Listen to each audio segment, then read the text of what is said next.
Welcome to MyLife, Chassidus Applied, episode 148. This episode is dedicated in honor of the 70th birthday of Rabbi Shalom Ber Levitin, who continues to merit to be a shliach for over 40 years in Washington State.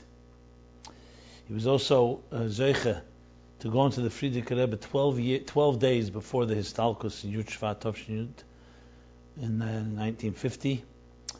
For his upsharish, his third birthday. He also merited to be instrumental in bringing back Yidden to Yiddishkeit by the hundreds. So this is dedicated that Hashem bless him with Arichas Yom V'Shanim Tevis, Nachas from his children and community, from his loving children and grandchildren, Alter, Debbie, Mendy, Ari, Yoni, Frumi, Osher, Levitin. Being that we are just at the beginning of Shvat, so we will talk about Yud Shvat, which is next Sunday, exactly a week from, next Sunday night, a week from tonight it begins, and we'll also talk about the Parshas Bo, which is this week's chapter. But I want to begin, before I get into that, I want to mention the essay contest, being that there's a limited time with a deadline, and all can be found at meaningfullife.com/contest. I want to just share the following words. This contest was instituted 2 years ago with great success. It created a lot of excitement, both in yeshivas and schools, boys and girls all over the world, people of all different walks of life. We specifically made the contest in a way that each one of you have the possibility of winning. As you'll notice, even though there were submissions from, I must say, scholars in Chassidus, very well-respected Mashpia, scholars in many different fields, you'll notice that the winners were not those scholars. Not because they didn't write great essays, because we made the guidelines such that everybody can possibly win. I'm saying this because I know some of you may be thinking, how could I really match up with others? But look at the winners of last year, of 2 years ago, and you tell me. How did we make those guidelines that way? Because it's not the essay is not being judged by someone who has the deepest understanding of Chassidus, or someone who's erudite in all the Maimorim of Chassidus. It's a combination of taking an idea of Chassidus, and anyone can do that, and applying it to a life issue. Obviously, if you cross-reference it, you get extra points. So if the essay contest was made, whoever can explain the deepest idea of Chassidus, or explain a deep idea of Chassidus in practical terms, that's one thing. But if you look at the guidelines, and if you follow them closely, everybody can literally win. Obviously, you have to put the effort, and I I strongly suggest, follow the guidelines, because we have to have uniform guidelines for everybody to be fair to everyone. And I've seen many essays that have been submitted, excellent essays. People simply didn't do things like write an opening stating what is the purpose of this essay, what idea it's going to address. Or people writing ideas without giving even one footnote, one source for a Ma'amar Chassidus. Good essays. They could have been winners. So I suggest do it professionally, in the sense of follow the guidelines, show it to somebody, the essay, let someone help you look at those guidelines, and you'll be surprised how much chance you have to win. And I say this again and again because that's exactly the whole purpose of the contest. As you may know, by Pratis, Divine Providence, once we began, we announced the essay contest 2 years ago around Chavdal Tevis. We discovered a letter from the Rebbe writing to an educator that it would be a good idea for Yud Shvat that the students should write essays. So Baruch Shekivannu, we definitely doing something that the Rebbe himself occurs in Tovshin Tezvav, which would have been exactly from 2 years ago would have been exactly 50 years. I'm sorry, 50 years. The Rebbe's suggestion, the Rebbe's request was fulfilled by hundreds and hundreds of you. So I encourage strongly to submit your essays. You have time. You have plenty of time. You have a few weeks, at least a month, I believe. I don't remember the exact date, but you could look it up again, meaningfullife.com/contest for all the details. Follow those guidelines, and yes, you have a chance of winning $10,000 first prize, if that's your motivation. If the motivation is to but to express an idea of Chassidus, many people have shared with us, how much it's affected them, the effort itself of sitting down and simply taking a Chassidus idea and trying to apply it. So that itself has tremendous value. But you combine all together, there's plenty of incentives. I encourage you all to participate. Again, meaningfullife.com/contest has all the details, and we're only improving our processing of it all. And please submit. Use this opportunity. It's an opportunity that's an honor for all of us to be part of. So with that said, let me go straight. Let's start with feedback from the listeners. I'll start with one feedback that we received. It said, I listened to Rabbi Jacobson's explanation of the Cabalistic Chassidic concept of Reshimu and was surprisingly amazed how it was presented with such clarity and relevance. Really powerful. I now see that each week there's a section called the Chassidus Question of the Week. I would suggest creating a special section just with these questions and answers as a guide for learning and teaching Chassidus. I have never heard esoteric concepts presented so practically. So thank you for that. And yes, indeed, a few months ago we started this section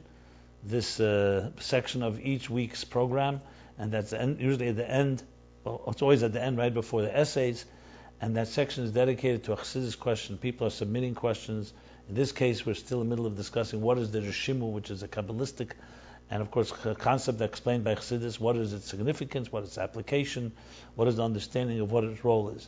And we indeed by now probably have 30, 40, maybe even more discussions on different questions that have been submitted by you, which gives me the opportunity to again invite your submissions, whether it's questions, whether it's comments, whether it's feedback, whether it's answers to questions that have been raised here. Please submit them. You can do so totally anonymously at meaningfullife.com/MyLife. There you have a landing page where you have number one is the place to submit your question or comment. Number two, all the archives are there. When you click on them in the YouTube click, you'll find timestamps where you can actually go. You don't have to listen to the entire hour. You can find the section you're interested in. You can search by topic. We have a good search on the website, and other related things to this MyLife that has grown into a life of its own, and including the contest that I mentioned earlier. So thank you for that. So let's start with how to prepare for Yud Shvat. Being that Yud Shvat will be next Sunday night, so I will be speaking about it then, but then I'll be speaking about Yud Shvat itself on the day. Preparing is boy hachana, you want to do something before the day. So let's talk about preparing for Yud Shvat. Throughout this week leading up to Yud Shvat, what can I do to properly prepare myself? Did the Rebbe give any directions in this regard?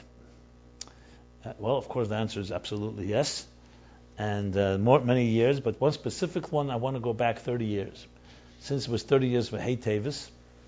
Hey Tevis was the day when the court, and the Rebbe says the federal court determined that the Sforim and the manuscripts of the Rabbeim belonged to Cabalistic Chabad, and we've discussed that a few weeks ago. That same year, the Rebbe spoke every day from Hey Tevis through Yud Tevis, which was 7 days.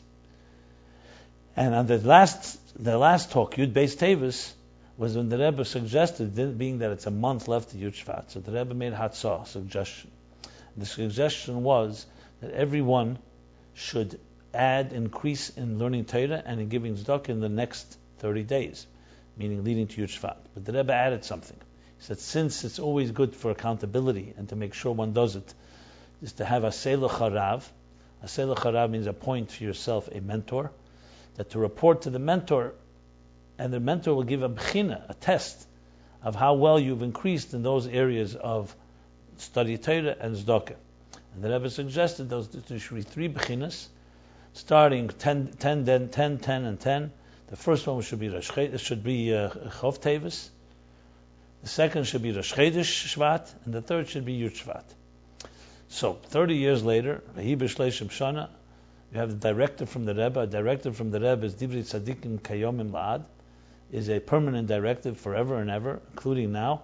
So you have a perfect directive to add an increase in learning and increase in tzedakah.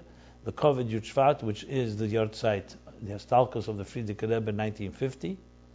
So this year would be the 1950 to the 77th year, and the same day, the beginning of the Rebbe's leadership. Formally, a year later, the Rebbe assumed the Nesias when he said the Maimer Bas Legani. But we consider the Ba Hashem as V'Zarach Hashem as the son sets, the sun rises, that the Rebbe's Nesias begins on this day.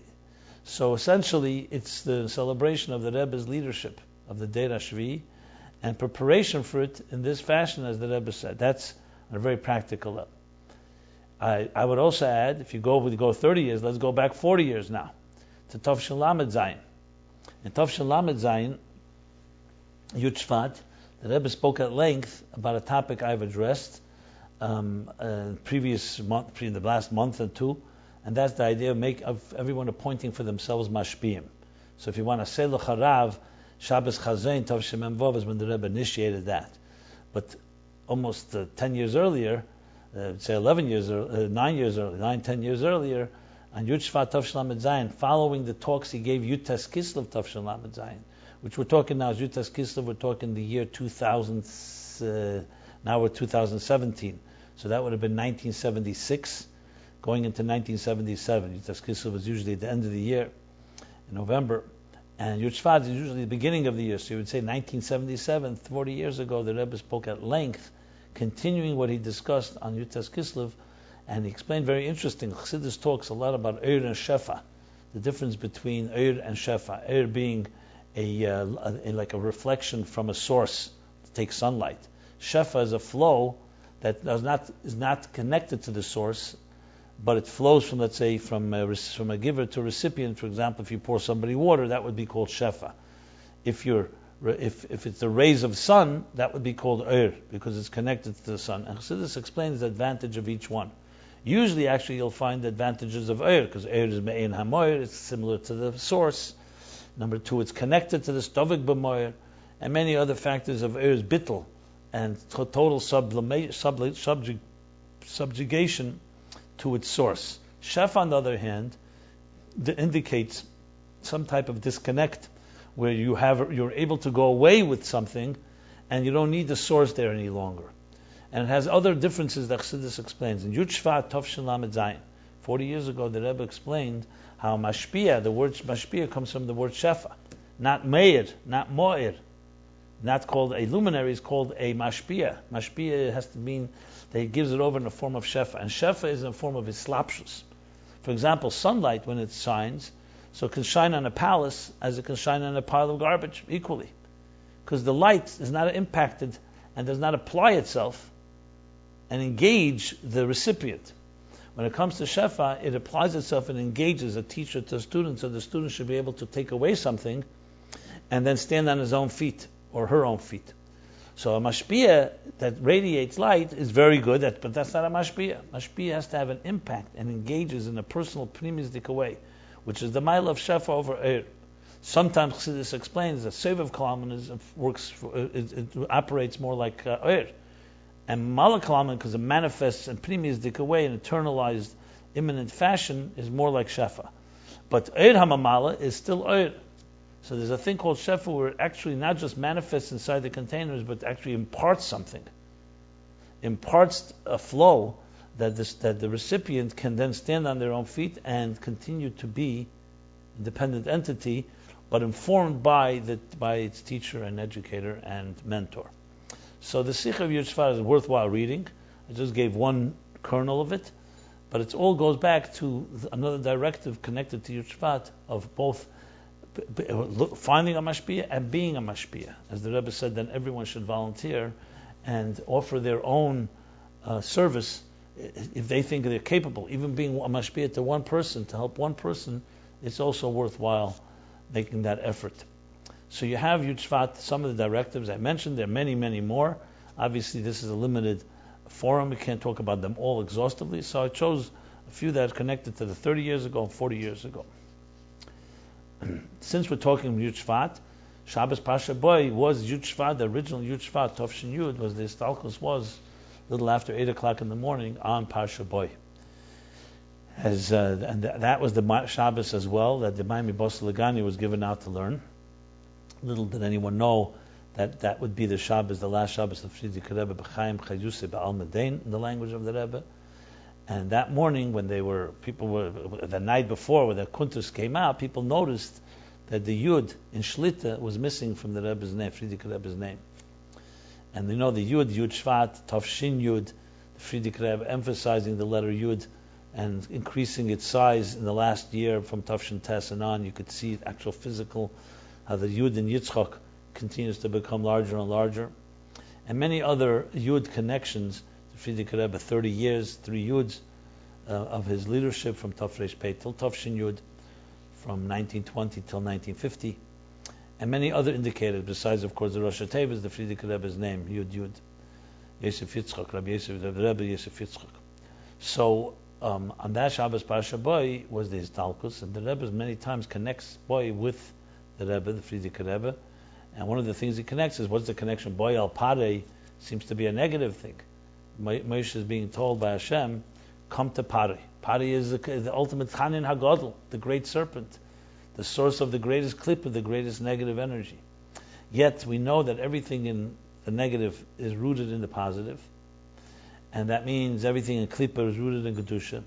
So as much as Pari and Lu'umazeh is the lowest of the lowest, Pari of Kedusha is the highest of the highest. And the Zohar, the Rebbe cites the Zohar, Chassidus cites the Zohar, Boyal Pari, Pari also comes from the word, Pari from Ispiriu, the Kol Nehurin.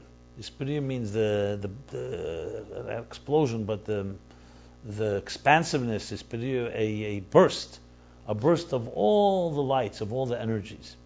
Because Pari, in its source, everything, as I said, that goes very low down is rooted in a very high source. Everything is rooted in a source of Kedusha. So Pari in Kedusha, Boy al Pari, this explains, the Rebbe explains, is come, enter.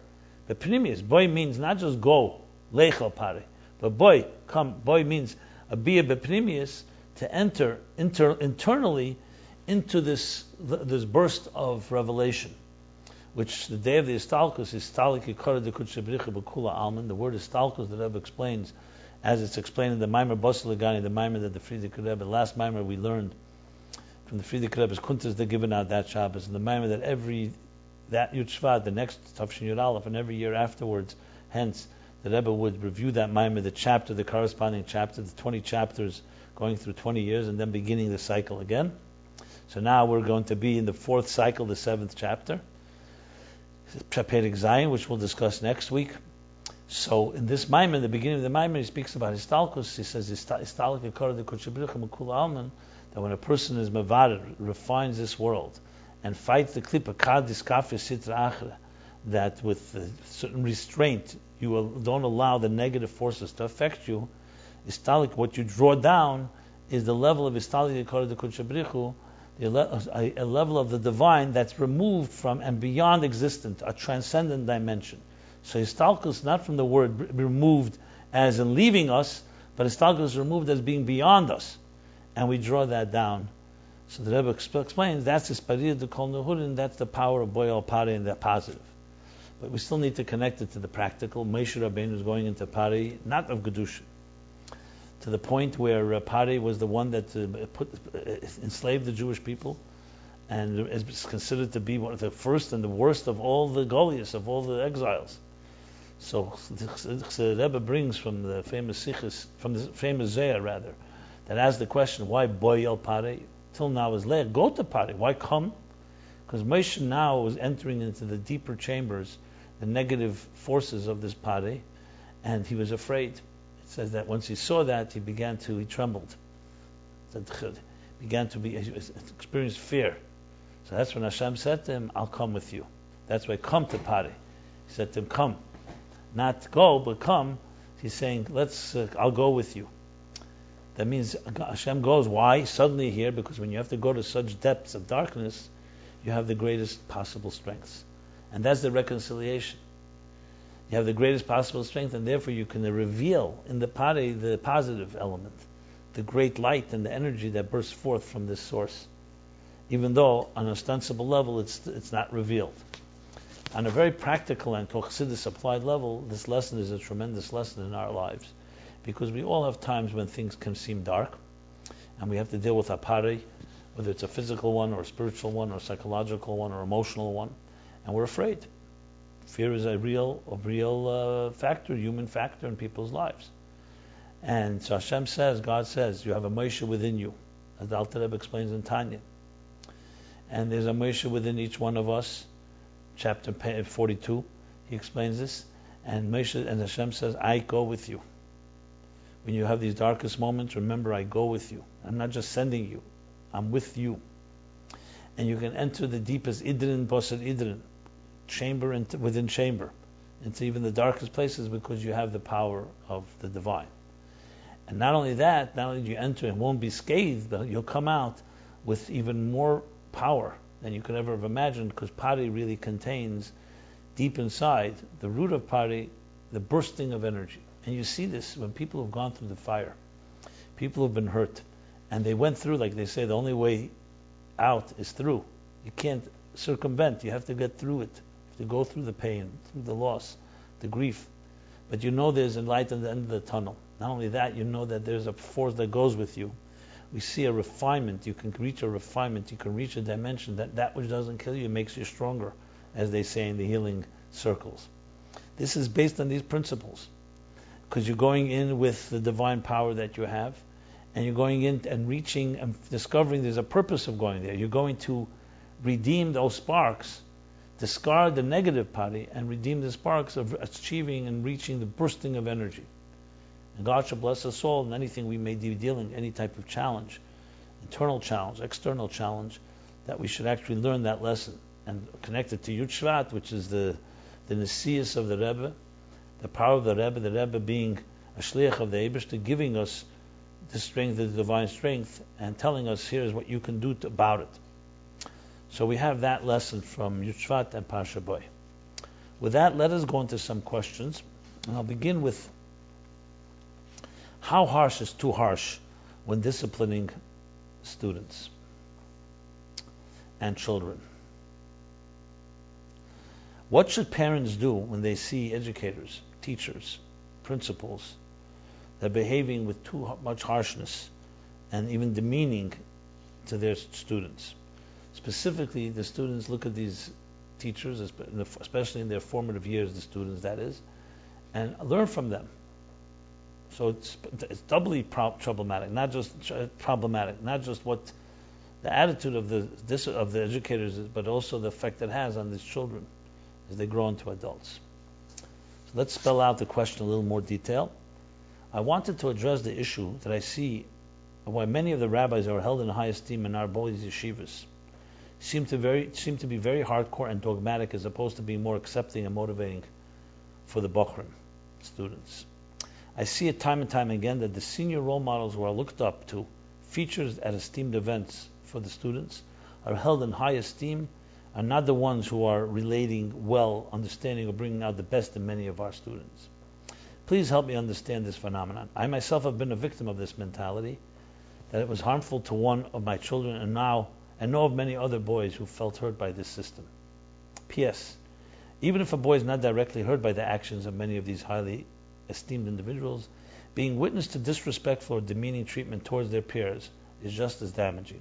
Why are some who hold their heads so high and cause others to hold theirs so low, why are they looked up to? Signed, frustrated, confused parent of many boys going through the system. Well, I would say the question is not only about boys, even though that's what you're asking. I think it's in any given situation, both in schools as well as homes. So let's address this issue. I'm not going to go defend and explain why certain people behave this way. If it's inappropriate, it's inappropriate. We have to address is what makes something appropriate, what makes something inappropriate. On one hand, we know Yamin Mekareves Usmel Dechen. Right? We're told that with your right, stronger arm, you should always bring people closer, and with the left, the weaker arm, you should push people away. There is a need for gvura and chesed and gvura. But chesed should always be the dominant feature. We know that. And yet it says, cheshech shifte musa b'nei, which means that if a person that withholds the staff and does not discipline, they actually will hurt their children. And we see the need at times to discipline. So the first question has to be asked, what's the right thing to do? And as the first question was, how harsh is too harsh? So let's begin with the fundamental principle. Is discipline an end in itself? Absolutely not. In Chassidus it explains, even when you talk about the din, the first din of all, what's the first din of all? The tzimtzum arishin. Reish is bara lekim es hashamayim v'saretz, alekim is midas adin. That's the first judgment, the first severity, where God conceals and the root of all other severity. If there was no concealment like that, all you would have is divine light, divine consciousness. So it says in Chassidus that the tzimtzum midas hadin is heipach haratzon. It's against God's will. God shows it, but it's not what He wants. He wants the result that comes out of it, which is the ability to transmit energy that can fit and can be tailored and can be received by another entity that has a separate consciousness, an independent consciousness of the divine consciousness. So kavonas hatzimtzum is b'shvil hagilui. It's not an end in itself. The purpose of this concealment, of this din, is in order to bring light. Now you could say that's a Cabalistic Chassidic concept. It's actually a posuk and a din. Masechta Rosh Hashanah, based on a posuk in Sefer Dvarim, v'shavtu ha'eda v'hitzilu ha'eda, talks about Sanhedrin, that they shall judge the nation or the people, the community, v'hitzilu, and they shall preserve them. In other words, the purpose of the judgment is not a judgment just as an end in itself. It's a discipline in order to preserve and to elevate. The last Rosh Hashanah, Le'es Ata, the Rebbe gave us a bracha. Rebbe Rosh Hashanah, look at the bracha. It's all about that. That even though with this din, B'Shavta, which is Rosh Hashanah is Midas Yom Adin, it's a judgment day, it's the Hitzilu Ha'eda. And the ultimate, that's all he brings there is the Geula. Look at that bracha. Interesting bracha, the year of that would come, that would bring Chov Zayin Oder, and the darkness that followed, the dinim and simtsumim that follow till this day. So this is a lesson now. Let's bring it back to education. Even when there's a need for discipline, it's never an end in itself. Because we see a human being, especially a Jew, especially a student in yeshiva and a child, as Tzelem Elokim, the divine image. So if there is a need for discipline for whatever reason, because there's Yetzer Lev Adam Ramin Urav, we follow our temptations, we have other people, we could sometimes behave in ways that are not appropriate, it's only for bringing more chesed, more love. Which is why chesed is the dominant feature, and that's why we dress with the chesed gever al yamin, yamin gever al smail, the right side over the left side. And consistently you see that focus. I'll never forget, when I was in yeshiva, and I remember how old I was a teenager, a young teenager, and I remember Rabbi Tenenbaum was then he was the principal in the Lubavitch Yeshiva. But I remember looking at him because the Rebbe was speaking at a Fabringen, and he said the following. He said, today, the fact, it was said that Shevet Musa, I said before, was Cheshech Shiftei, when a person withholds the staff, the Rebbe said, today the staff is the konchik in Yiddish or Russian, should be hanging on the wall. And that's enough deterrent. You don't have to take it down. It shouldn't be used. Why? The two main reasons is because, first of all, today you don't have the bittul and the Yiras Shamayim necessary to be able to even use such a discipline. And secondly, you can bring unikas achatzeh and many negative things that bring out that will not necessarily help ultimately discipline a student or a child. So we have directives from the Rabbeim in this matter. There's a famous story with the Frierdiker Rebbe. Says the only time my father ever disciplined me or touched me was once he did something, which was something that the Frierdiker Rebbe Rashab wanted to discipline. The Rebbe Rashab just touched him on his cheek, touched. Then he said the main chinuch was when I saw my father standing afterwards in a corner crying. That affected me more than anything. So the need for discipline is absolutely there. But the two things that have to be mentioned whenever there is discipline. Number one, that the person receiving it knows it's coming from a loving place. Not discipline as an end in discipline as itself, as the Tzemach Tzedek brings in Derech Mitzvah and Segalachas Mitzeda. He brings that there's that levushim of the kohanim have to be of a size, because there are times a person can be using their achzarius and they say, you know what? This person deserves punishment. Why are you lining up to be the first to punish that person? Not because the Torah says so, because you happen to be an arza. You happen to be a cruel person. Now you're dressing it up in Torah and Kedusha and Itztala Yiras Shamayim in holy garments. So it's very critical that we realize that any type of discipline has to come with deliberate thought. It doesn't just come, I talked about this in many episodes earlier, it doesn't just come because something was done wrong. You think about it, and you think now is necessary, so you sit down with a child in a loving way, you say, I really feel that we have to do something about this. It's very different. It doesn't demoralize the person, it lifts them up, because you're expecting more from them. like any good coach, sometimes needs discipline. But it's never an end in itself. So that's the first most important statement to be made about. Now, if a person has a suffix, you don't build on your own feelings just because you got angry or you feel something was done wrong. Talk to an objective party and see what needs to be done in this instance. There was a story I heard that Mashpia sitting around in Eretz Yisrael about yeshiva. There was some bachim that behaved in the wrong way. So one disciplinarian said we have to throw them out of yeshiva to show a lesson for them and for others. And another Mashpia says you may be right, but it's a fort neshamas. They're fort souls. At the end of the day, they're souls. They're Hashem's souls. As soon as you bring that into the picture, you think about things. You think about yourself. You think about your own children. It's very easy to take the harsh approach. And I'm not suggesting that at times we may need to. Sometimes you have to scrub, as the Alter Rebbe explains in the Cabalistic Chafal of 21. Sometimes you have to scrub the child and may even hurt, because there's the dirt that's gotten embedded inside their skin, inside their being, inside their system. But you're scrubbing in order to cleanse. You're not scrubbing just to scrub. And it's very important, both the disciplinarian to know the intentions, as well, obviously, that the recipient should know where the intentions are coming from. So now, let's go back to the question. So, first of all, how harsh is too harsh? There's a tater for these things. We have the Rabbeim. And generally speaking, the harsh is not, any harshness is too much already.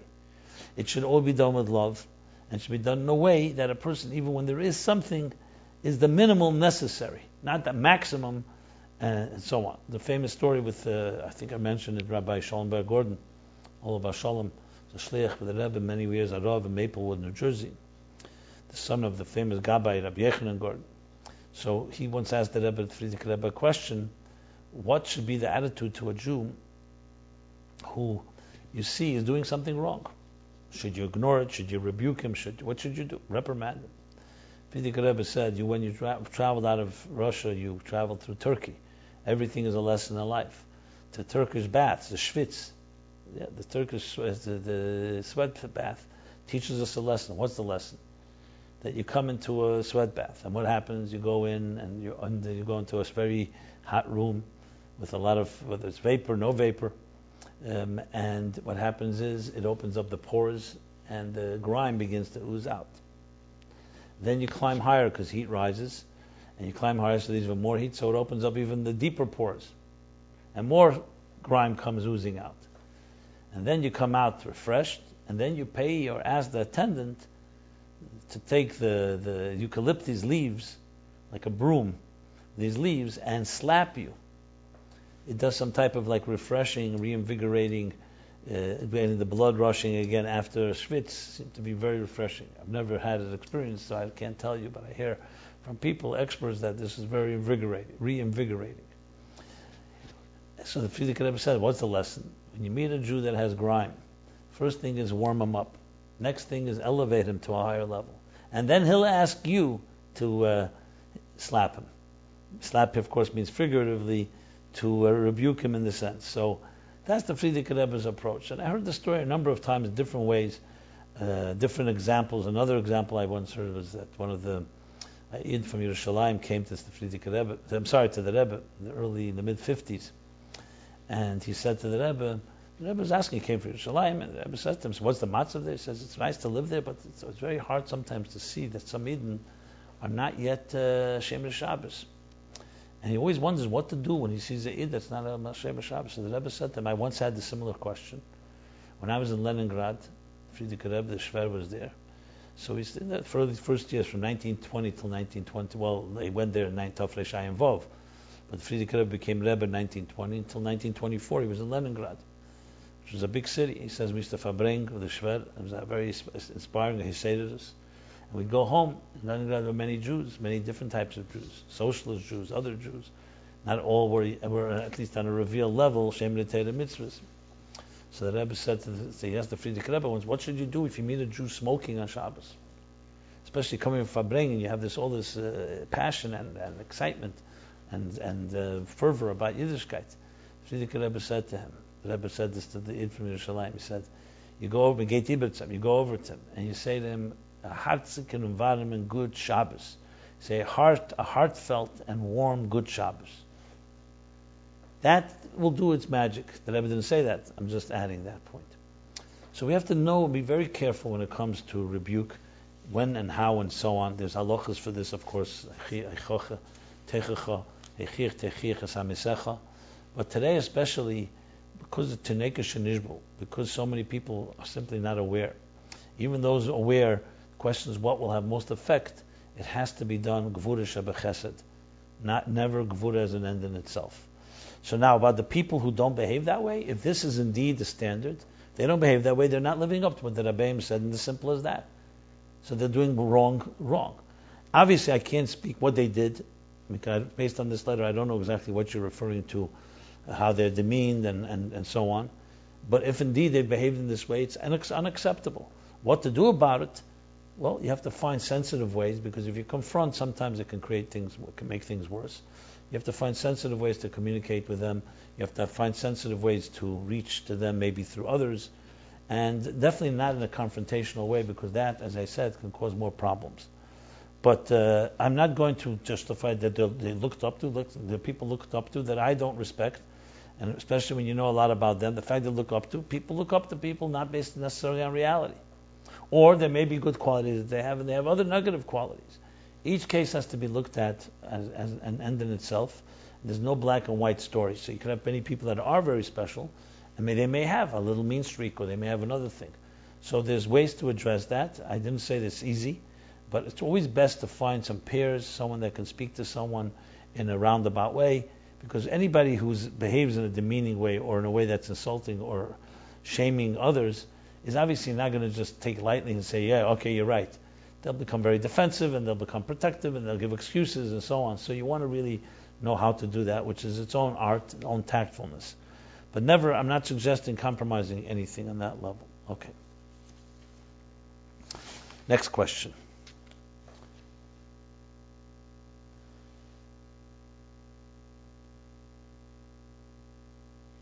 This is from a previous weeks, but it's connected to relationships and marriage. So we'll do two or three on that level right now, on that topic. Is marriage the answer to all problems? When someone has an issue that needs working on, can he rely on marriage and a strong, healthy relationship to fix the problem? Another writer writes the following. It says in the Talmud that a certain Tana respected his wife because she saved him from sinning. My question is as follows. Why is it that in our society, when a man has an issue with intimate challenges, we say that he's addicted, he needs therapy, he needs a filter on his computer, etc., etc. According to this Gemara, shouldn't we just strengthen the relationship between husband and wife? In most cases, as this Gemara proves, shouldn't that solve the problem? Rabbi Jacobson, it's like you always say, the best defense is offense. Thank you for everything. Okay, let's address this question. So first of all, is marriage an answer to all problems? It says, Lo yiteva adam liyas levade. A man is not good to be alone. Interesting, it doesn't say it on a woman, even though in truth, it's no good for anyone to be alone. We live in a world that's hostile and lonely enough. So Hashem gave us a blessing and said, I created man and woman, and two parts of one whole, a divine image, Zachar Nekeva Baresim, and Alkain, and then separated them, and therefore they seek out in order to fulfill themselves and live a full life. This does not mean you can't have a complete life alone, but a more complete life, the ultimate complete life, is with another. But on the other hand, that does not mean that you are a half. Firstly, you'll spend first 20 years or whatever amount of your life not with another. So clearly there's a veda for you to do. Secondly, anyone that goes into marriage thinking the marriage is going to be a panacea, which means a pill that you take that's going to solve all problems, it's very childish and naive. Some people do that because they feel so many problems, they feel I could just have now someone I can rely on. We do need to have someone to rely on, but let's take Hillel's statement, which applies to marriage as well. Im ein anili mili. If I'm not for myself, who will be for me? Im ani la'atzmi, second half. If I'm only for myself, mani, what am I? Is this a contradiction? Absolutely not.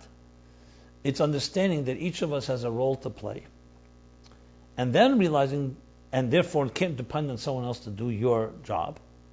Then realizing that you are not alone, that you can't do it alone. You need to complement. Other people can complement what you do. Even on a business level, that's true. You can't do everything. You can't be a lawyer and accountant and the CEO and all the different departments. As much as you may think yourself as a Muslim, as a complete person, everyone understands there's different strengths. And even if you could do something, there's others that may do it better. And you can then focus your energy on what you do well. So the same is true in marriage. To see it as something that is completely on your shoulders, that's exactly why you have a marriage. Each one brings something to the table the other does not have, can complement, can strengthen, can reinforce. Two are stronger than one. Two heads are greater than one. Solving a problem, and so on, and the strength that each one gives. On the other hand, each person has to bring themselves to the table to say, I'm going to rely. Obviously, there are times a person may be weak or maybe not well, so God forbid, so someone picks up where the other person is unable to do for a short-term period, but not a permanent solution. You'll see successful marriages, that's how they work. There's a component of real individuality, while there's also a component of total fusion. And both are necessary. Having the boundaries, which defines each person's space and strength, and also having the way they complement and they bring together a synergy. So that's the answer to the question in general about solving problems. It solves problems knowing that you do your part and then the other person can help you. As far as the question with the Gemara, with the Tanya, of course the best answer to all problems in marriage is to strengthen the marriage so there won't be a vacuum or a void that a person has to go seek pleasure or seek fulfillment or seek satisfaction elsewhere. Obviously. But at the same time, you can't just say, oh, you know what, let's work on the marriage, and meanwhile, that's my excuse because my marriage isn't so great. That goes down to the same thing. You're responsible for your behavior. If you need to work on the marriage, do that. But you're also responsible that meanwhile, do not succumb and say, okay, since that's not worked out, I therefore can do whatever I like, or therefore I'm weak and I can give myself excuses. The same thing, you need to have both components. The Gemara says, yes, she's saved from sinning, it's true. Ein ben Peles, you have many different stories. How Kedach's wife helped him actually become worse. And Ein's wife helped him become better. Of course, a wife can be a tremendous asset in helping a person grow in Yerushalayim and helping them. And therefore acknowledging that. But to suggest that a wife she's responsible for the man not to be a sinner, whoever said such a thing. Both men and women have their challenges, as we'll soon see for the next question, and each can help the other. The fact that men are more affected by visual stuff, that's the way God created them. So they have nisyanis there. But women have their nisyanis. Everyone has their challenges. So that's my response to that. Which leads to the opposite question. Someone asks, how can I inspire my wife? She's having many questions on Yiddishkeit. And the Rebbe and the Rebbe, due to things that happened in her past and how she sees our life turning out. Any guidance in this area would be appreciated. Now, even though this is a question a man asking about a woman, you could have exactly the same question the other way around. A woman saying, my husband is having questions in a woman. I'll address the way you've posed it, but I just wanted to point out this is not an exclusive question one way or the one gender or the other gender. Everybody can have these questions. So firstly, the following. Any thinking person, any real honest person knows that we all have challenges with emunah. We live in a world that there are many forces that seduce us, that challenge us, that question. We live in a world where we see sometimes good people suffering. We see people we believed in, we see a system we believed in letting us down, disappointed. So who is not going to have a challenge? Even if you don't have those things, just on an objective level. The Eibishter made it difficult to maintain a strong emunah. That's why we have challenges. That's why you have Ganva Pumachtat Rachmonakaya. A Ganaf who prays to God to succeed, to steal, even though God said, do not steal. How's that dissonance possible? Because we live in a world where God allowed such dissonance. So the fact that people have challenges with emunah should not frighten us and should not say, oh, what happened? As a matter of fact, I would wonder if someone doesn't have challenges. What's happening? How could they be so consistent when we do have all these realities? Now, some people may have and they control it. So as you see your wife going through something like this, and again, going back to the love versus discipline, I think the approach has to be in a loving way, not challenging, not confronting. I would just show I'm there for you. We can talk. And maybe put yourself in her shoes and answer her question from her perspective. It could be an emotional issue. It could be something that's not purely intellectual you can just talk about. but emotions also matter. So I think the empathy, the feelings of being able to identify with someone you love, and they sensing your love to them, goes a long way of them somewhat addressing it. Will it solve the problem? But it opens the door for a conversation. But this has to be done very sensitively and very kindly. As I said, this is also the other way around in case someone has that question. If the spouse, being the wife, sees the husband as having their challenges. Now, I don't know exactly what has happened in the past and how life is turning out, but everything that in life can be remedied and fixed. And if you can't do it yourself, go to a third party, find someone you can trust, talk to. If you don't want to do it together, let your wife go speak to someone. Let you go speak to someone. Don't just let it fester, because everything can be addressed and dealt with. One final thing I'll say about strengthening emunah is also to look at other areas in your life where your wife is not succeeding. Let's say her business is not succeeding if she's at work. Maybe she may not be succeeding in other areas, and then that just weakens her entire attitude and demoralizes her. So it could be that divide and conquer. Find something that your wife is good at and encourage her to be good at it, whether it's a hobby like music or art or travel or other things that people like. Find something you enjoy doing. It's one of the best ways to counter the weakening in other areas. Now, this doesn't automatically spill over to emunah, but when a person feels good about themselves and they feel they're accomplishing, generally speaking, that makes it a lot easier to deal with the things that are a lot more complicated. And so it's about dividing and conquering, correct? Finding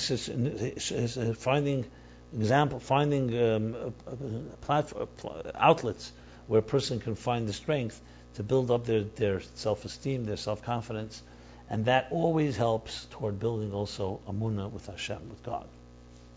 Next question: do men and women have different standards of chassidishkeit?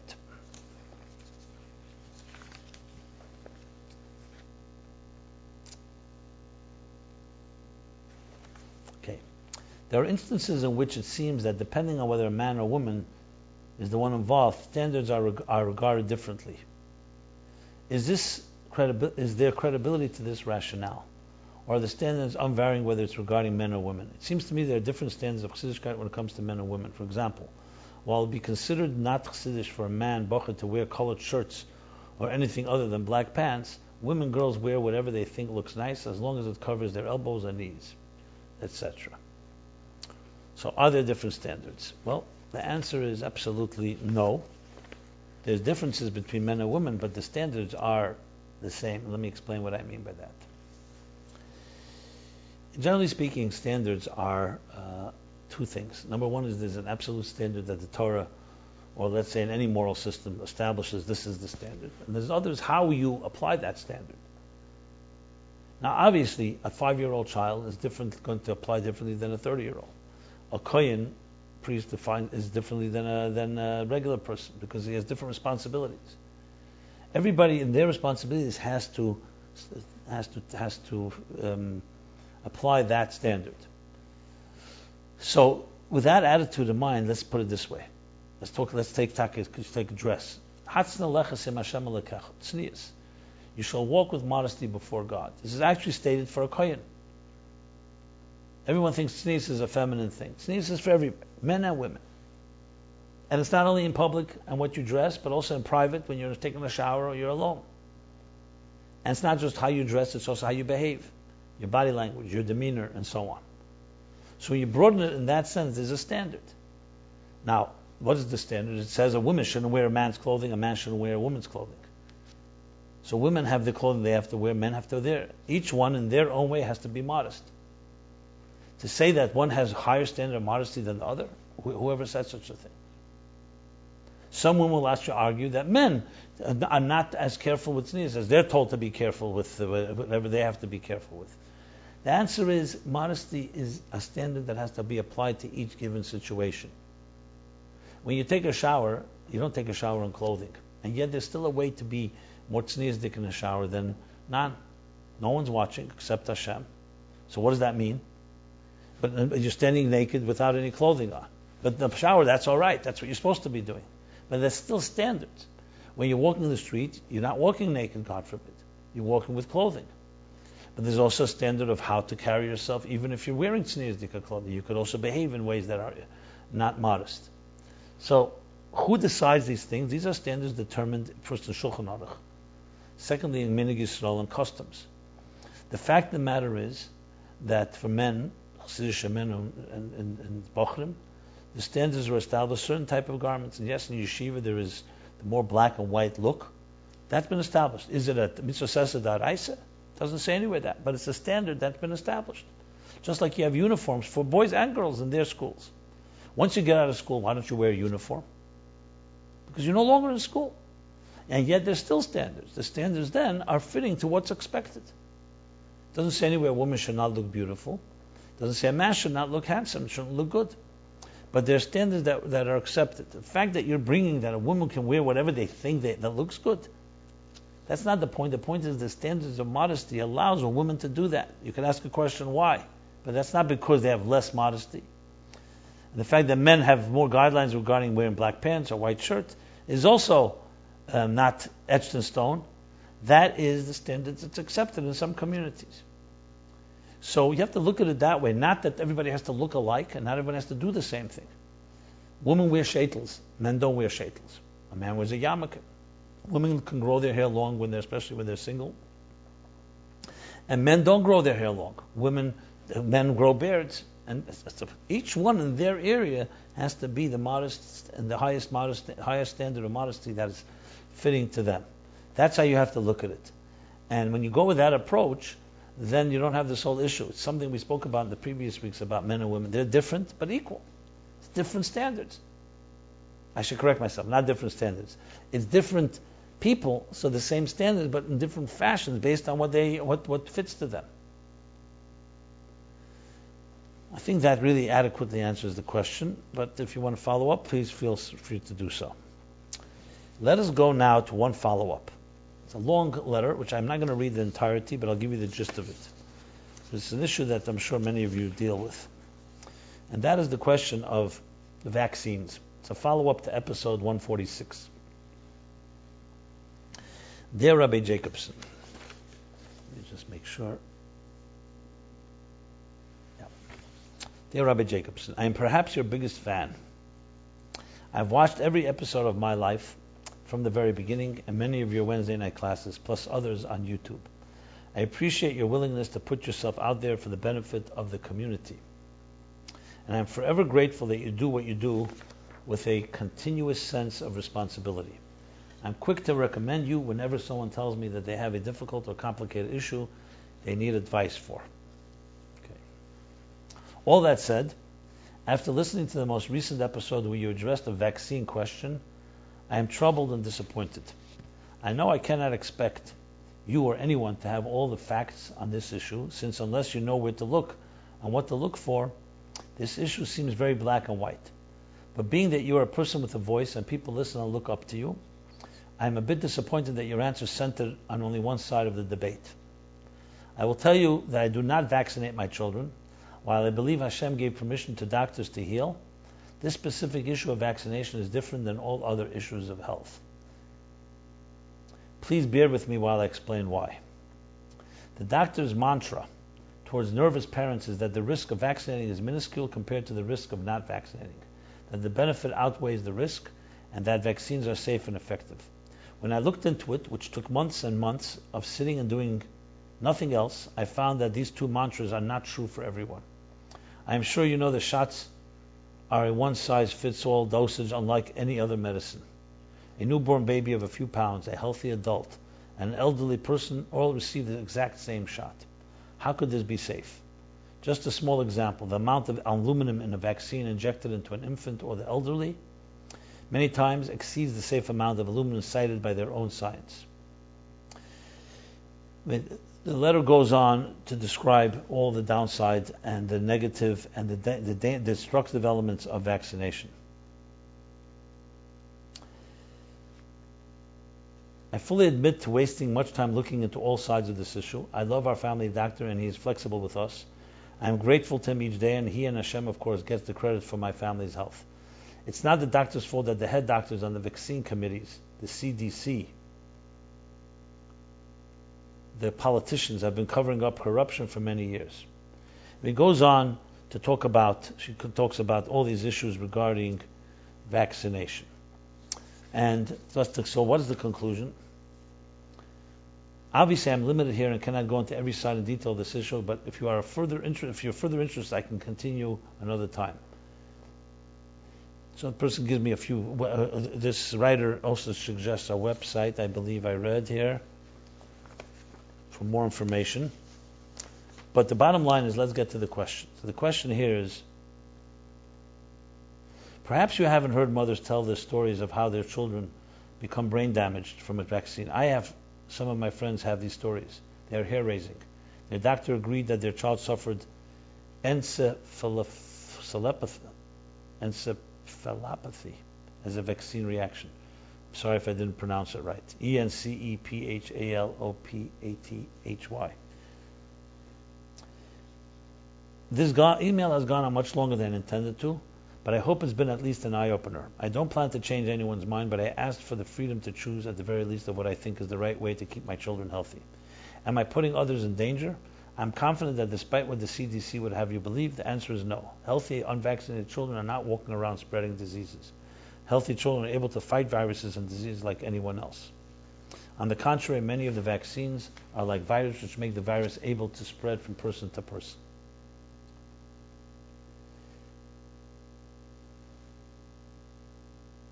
Okay.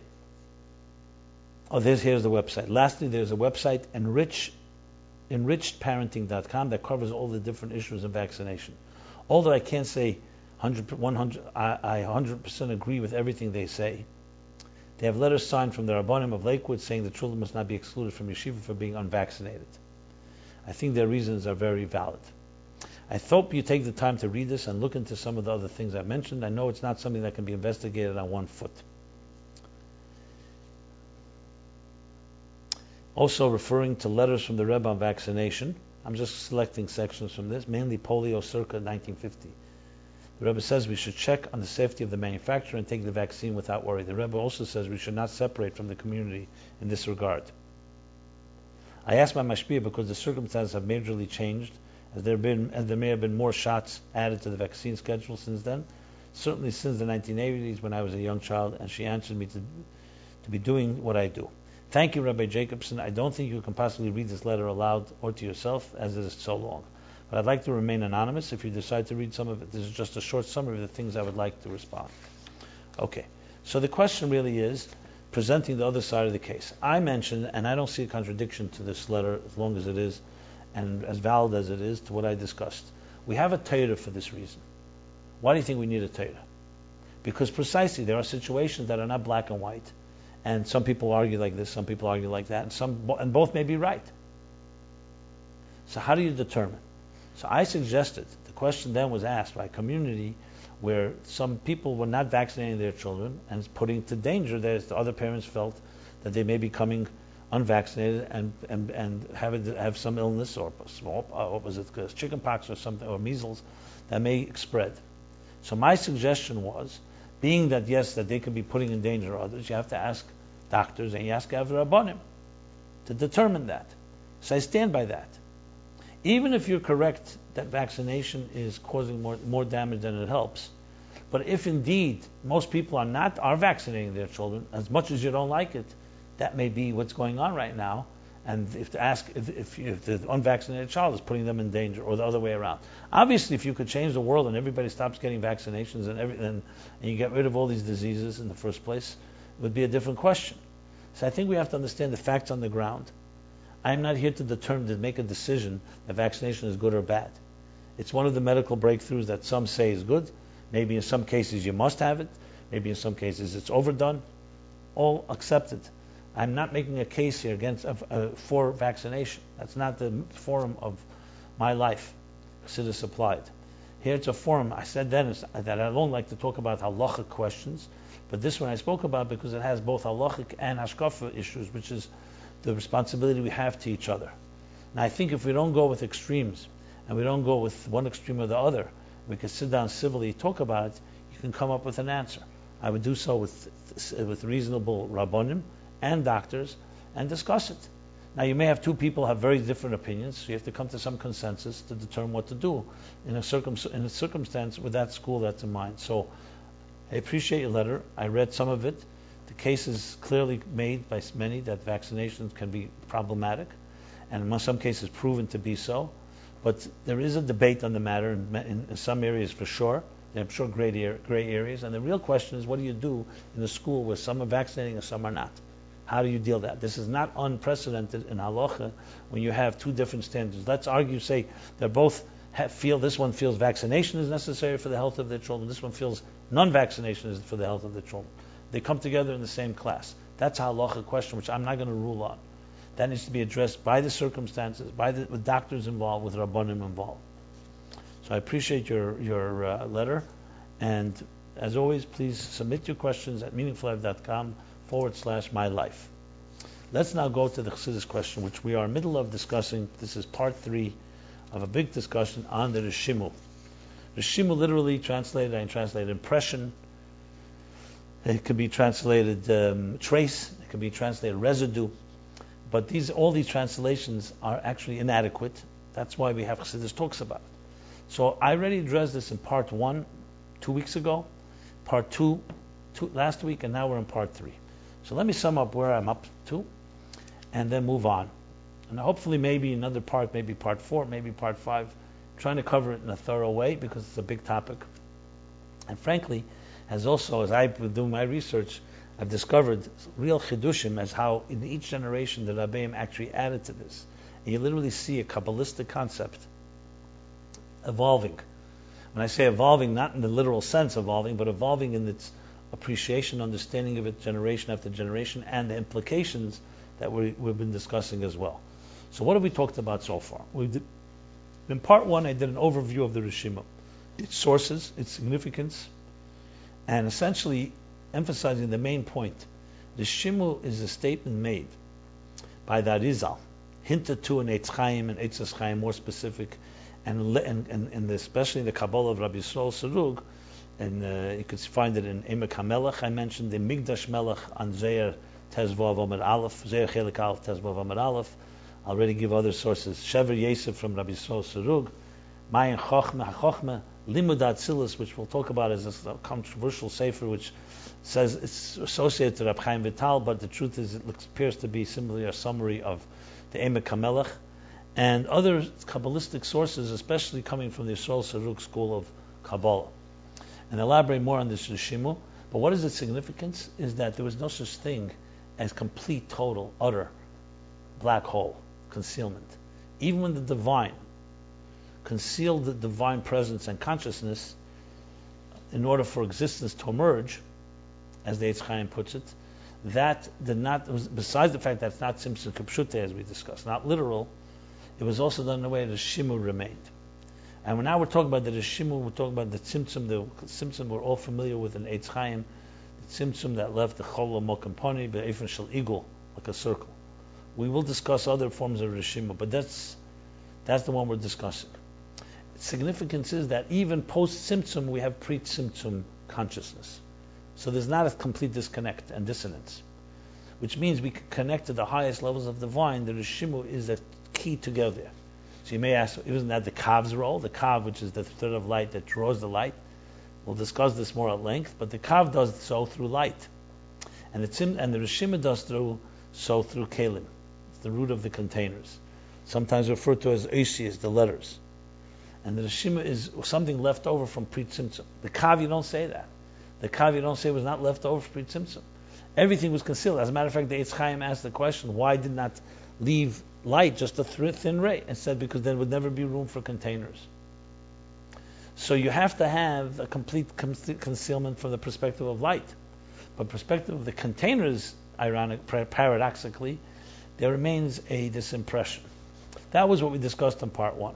In part 2, last week, we discussed the evolution of the concept, as I mentioned, hinted to in Eitz Chaim, mentioned Eitz Chaim. We spoke about the Alter Rebbe explaining it in Chassidus as the Koyach HaGvul, the source of containers, in the Kutei Torah and the Hisofis of Vayikra, and in depth and as well as in the Eshapseisei Tishmeru, the biur, the explanation of that, also in the Kutei Torah Parsha Bahar. And there he gave the analogy, which we elaborated upon. The analogy was of someone who studies something, And even when they go study something else, there still remains a Reshimu, an impression from what they learned, except it's not right now conscious or revealed, but it's there and can be easily accessed any given time. Another example in Bahar, in the Kutzatera Bahar, was from the Bali Tesvis, when you read the letters, so the letters have in them the whole content. But if you don't understand it, you're not going to understand it. You'll just see words, letters. So then, what we left off was, is this an adequate way of understanding the Reshimu? Comes the Mittler Rebbe, after the Alter Rebbe, and says, no, it's not. And in Shari Yichud, chapters 12 and on, he begins to explain the Reshimu, and he gives 4 different analogies. The first analogy is the one from the Kutatera, which is to learn something, the summary of something. To learn something b'derech ktsara. You always teach a student b'derech ktsara. So the kitzur has in it a lot more. That's an example of the Reshimu. But the Rebbe Mittler Rebbe, and explained later by the Rebbe Rashab, and I'll give you the sources in a moment, explains that this is not adequate example. You know why? Because the Reshimu is not as close to the energy and the consciousness before the pre-tzimtzum as limud b'derech tzara. Because the limud b'derech tzara is like you take a whole idea and you summed it up, so you still have the idea. But where do you see a tzimtzum arishon? You don't see a complete concealment there. It's more of a condensation. You still have the idea. So he gives 3 other examples. And the 3 other examples are one of a map, being like a blueprint. A blueprint for a building is more distant from the blueprint from the building than something that's summarized and condensed from the original idea. Another example from a simonim that you find in Chazal and the Gemara, they give a sign, they give signs to remember something. So it's like giving a sign. And the third is a remez. A remez would be a teacher giving a hint with his fingers or something. The Rebbe Rashab explains, and which my Marim explains it, first of all, he explains it in the Maimorim. Let me give you the exact source, 1 second. Make sure I have all the questions here. It's in the Maimorim of Lahavan Inyan Ani Hashem Leishanisi Tov Reish Mem Zayin, Ata Kodesh Tov Reish Nun Zayin, and in the Sukkos Maimorim, Besukkos Chassidim Anshimayis and B'yem Hashmini Atzeres Tov Reish Ayin Eter. And the Rebbe interestingly brings it also in a letter in volume 2 in English Kaddish, page 395 and 396. It's also printed in Likutei Sichos, volume 15 in the Hisofis and Bereshis. What is the point there? That each example, they're not just 4 different examples. Each example has an advantage over the other in explaining on one hand, Reshimu, you want to say there's something that remains. But on the other hand, you want to say it's a distant leap. And trying to capture that exact balance of how much remains and how close, how gilly, and how much helam there is, that is the difference between one example and the other. So learning something, condensing it, so you have something, the gilly there is strong, but the helam is not really that much of a distance. The other 3 go down as you go down the track, it becomes less revelation and more concealment. With the remez being the lowest one, it's just a hint. Just a hint with a finger or a hint. That hint is still a hint of it, but it's a very big leap from the original. So all are necessary because you wanted Reshimu to serve as this type of interface, this type of bridge between a pre-conscious, pre-tzimtzum consciousness and a post-tzimtzum consciousness. As we said from the Sikha from Truma Tov Shemem Vav, the whole point of it is to demonstrate that even when there's a total bittul, tzimtzum, you still have to have an identity. And that identity still connects. It's not annihilation of the identity, that you need to have an identity. Your kelim also connect to the divine. And each of these analogies that I've mentioned all capture a different element in this connection. Is it more of the divine, or is it more of us relating to the divine?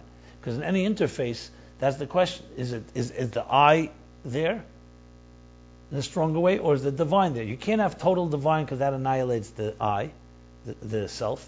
You can't have total self because then you don't have the divine, or the divine is compromised. So you want to have that balance, that perfect balance. So that adds this discussion on the examples. One more thing to add. In Shari Yichud, the Rebbe brings another mashal called the mashal of Koyach HaZrika. When you throw something. So you see a stone flying. So the stone is not connected to the arm that threw it. And yet it would not be flying for the temporary time that it flies if that power of the arm did not thrust it, did not throw it. So he gives us also an example for the Reshimu. So there you also have you see a power, but you don't see the connection to the source. When you read the Shari Yichud, you could say it's a fifth example.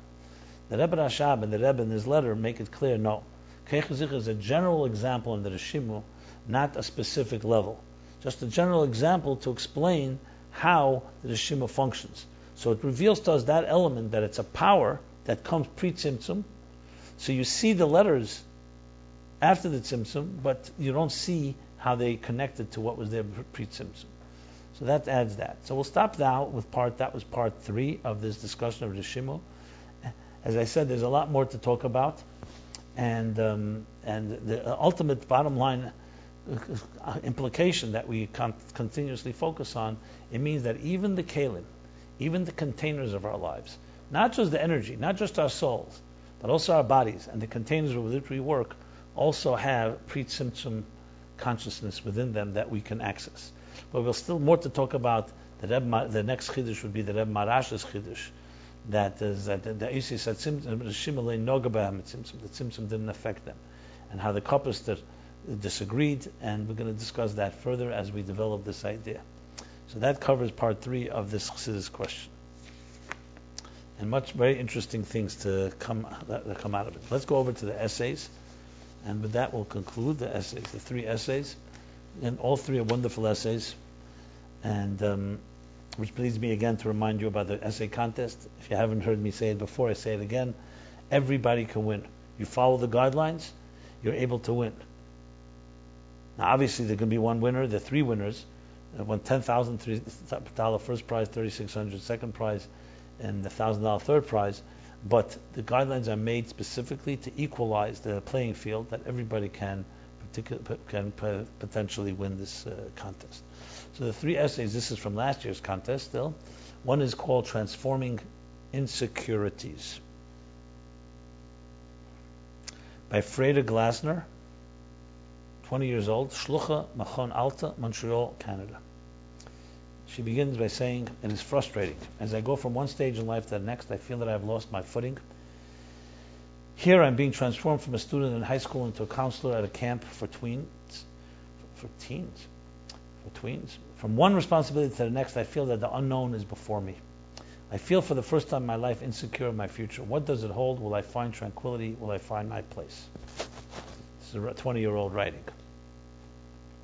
And she continues, there are 2 ways, explains the Tzemach Tzedek, the third Chabad Rebbe, in the discourse Derech Mitzvah Chassidus Applied, of perceiving this world, Das Elyon and Das Tachten. Das Tachten is a way of understanding this world as we humans see it, while to sustain its existence, the physical creation is constantly being recreated by God. In reality, in our day-to-day life, it seems that there is no source for the world. Das Elyon is a way of viewing the world from above, from a godly perspective. From above, the world is not separate from God, but only sourced in Him the true existence. Looking deep into our souls to see our connection to God, how we are sourced in the higher world above all limitation, we have the capacity to contemplate on Das Elyon. In return, this will allow us to feel how God Himself is the true existence. She goes on to explain and apply this to her personal insecurities. Very well done essay, I must say. And using the Rebbe's different things from the Rebbe about how we remember Amalek every day and its application to our lives. So I commend you for this, and it really, I must say, fits the guidelines well. Next essay. The next essay is Lessons from Weight Loss by Vicky O'Brien, 52 years old, O'Brien Realty Group property manager, Albany, New York. Apathy and obesity are large problems in a modern society. Apathy is compared in Chassidus to Amalek, the ultimate enemy of the Jewish people, who attacks from behind. The Torah tells us to wipe out Amalek just as we must wipe out apathy. However, it is hard to stay motivated and focused on a daily basis. My goal is to use the tools of both Chassidus and weight loss to explore staying motivated. And she then breaks into 8 parts. The Jewish idea that will be explored in this essay are the neshama soul, 1, being like a diamond; 2, the Jewish people being a treasured nation; Cabalistic, accepting the yoke of God is 3; 4, this thing is very close to you to do it; 5, That's 4. 5 is turn from evil and do good. 6 is choose life. 7, build for me a mishkan, and I will dwell in them. And 8, man does not live by bread alone. And it develops all these 8 ideas into a program of dealing with a person's apathy and fighting apathy and gaining weight loss. That's not the right way to say gaining weight loss. I should correct myself. But achieving weight loss. Okay, very good essay. Very good essay. Good. Now, finally, the third one is a stress-free guarantee. So this essay is written by Menachem Mendel Raskin, 21 years old, Brooklyn, New York. Stress is more of a plague than most people are led to believe. According to a survey from the American Psychological Association, more than 1/3 of American workers experience chronic work stress. And this is costing American businesses billions of dollars a year in lost work hours and medical bills. Psychologists have come up with many solutions to dealing with stress. Chassidus, on the other hand, gives us the solution for eradicating stress at its core and not even allowing it to develop into an issue that needs dealing with. He goes on with a case study with Yoni dealing with stress, and then citing answers from the following Chassidic concepts are discussed at length, and that idea is based on the Rebbe's discourse, Yem Ashti Asher Yem Tov Lamed Aleph, that would be 1971, and Vayakel Tovshin Yud Beis, that would be 1952. And explains it, takes from those Maimorim and applies it to this issue of work-related stress. The stress stems from the wrong perspective that the work is the source for one's livelihood, and how one gets beyond that by having the perspective that Chassidus provides. The source of one's livelihood is only from God. So with that, we sum up this week's episode 148 of MyLife Chassidus Applied. It's an honor to be doing this, continue to do it. I never believed we'd be here, 148 episodes with all these essay contests. And I encourage you again to please participate. It's really something that can be good for you, good for the world, and also be financially supportive to anything that you're involved in. Everyone should have a lot of hatzlacha in this. If you have any questions, as I said, MyLife, meaningfullife.com/MyLife. The contest is meaningfullife.com/contest. Everyone should have a very freilich and Yud Shvat as we enter this month, and harshness to Yud Shvat, as we discussed earlier, should be a chedesh of geula, hamitis, vashlema. Thank you so much, and until next Sunday, 8 to 9 p.m., have a blessed week.